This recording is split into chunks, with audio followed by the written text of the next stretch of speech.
રામ રામ ખેડૂત મિત્રો, કેમ છો? મજામાં? ઘણા બધા ખેડૂત મિત્રો પૂછતા હતા કે હિતેશભાઈ, તમારી પાસે કૃષિ વંતાનું ક્યારે નસીબ આવવાનું છે અને ફ્લો કેમનું સુદર્શન ક્યારે આવવાનું છે? તો આ બધી વેરાયટી આપણી પાસે હાજરમાં આવી ગઈ છે. જેમ કે તમે ડોક્ટર પ્લાન્ટ પ્રોટેક્શનનું સંગમ છે, પેટેન્ટેડ ટેકનોલોજી, તો એ પણ હાજરમાં છે.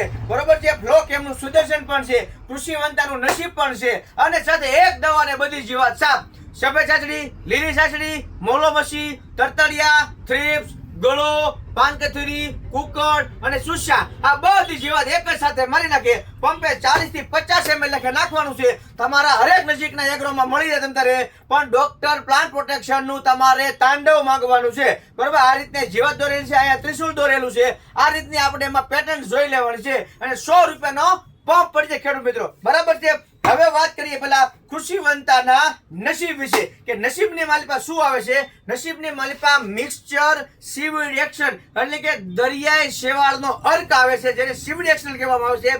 હ્યુમિક એસિડ આવે, ફોલિક એસિડ આવે, એમિનો એસિડ આવે અને વિટામિન પણ ભેગું આવે છે. એટલા માટે આનું પણ સારું પરિણામ છે. પંપે 35 ml નો ડોઝ છે અને 600 રૂપિયાનું લીટર છે.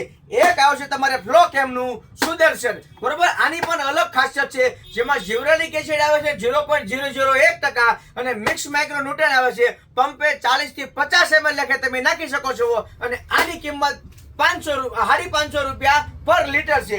હવે વાત કરીએ સંગમ વિશે, તો સંગમ એક પેટન્ટેડ ટેકનોલોજી છે અને આની માલપા બધી જ પ્રકારના ખોરાક તત્વો આવે છે. જેમ આપણા માલઢોરને જોવે, જેમ આપણા માણસને જોવે આપણને, અને જેમ આપણા પાકને જોવે. બરોબર છે. આપણને જે જમતી વખતે દૂધ, ગોળ, છાશ, સાથનો રોટલો, પાપડ, મરચું બધી વસ્તુ જોતી હોય, તો આપણા પાકની માલિપા પણ બધી વસ્તુ જોતી હોય. તો એક સાથે 16 તત્વો વાળું જો કોઈ હોય તો એ છે ડોક્ટર પ્લાન્ટ પ્રોટેક્શન નું સંગમ. અહીં આ રીતનો સિમ્બોલ જોઈ લેવાનો છે. બરાબર છે. અને અહીં આ રીતની પેટન્ટ લખેલી આવે છે, જેમાં બધા તત્વો મેન્શન કરેલા છે, કેટલી ટકાવારીમાં છે એ પણ મેન્શન કરેલું છે. અને આના ડોઝની વાત કરીએ તો પંપે 40 થી 50 ml નો ડોઝ છે અને આના લીટરના 700 રૂપિયા છે. કેટલા? લીટરના 700 રૂપિયા. તો કોઈ ખેડૂત મિત્રોને એવું ન થવું જોઈએ કે હું નસીબ લઉં, સુદર્શન લઉં કે ડોક્ટર પ્લાન્ટ વાળાનું સંગમ લઉં. બધાની અલગ અલગ કાર્ય પ્રણાલી હોય છે અને એમાં જ આમાં છંટકાવ કરવાનો હોય છે. અને આ બધી દવા, કોઈ પણ આપણે રાસાયણિક દવા નાખતા હોઈએ છીએ કે ભાઈ આપણે ફૂગનાશક નાખવી છે કે આપણે જીવાતની દવા નાખવાની છે, તો એની હારે આસાનીથી હાલી જાય છે. અત્યારે તો મોટો બાપો થઈને બેઠો છે, તમને કહું તાંડવ.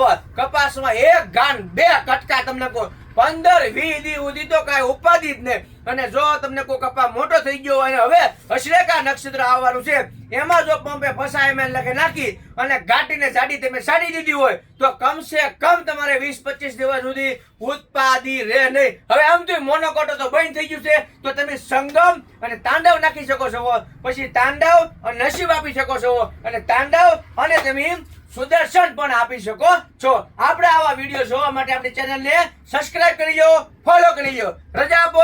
રામ રામ.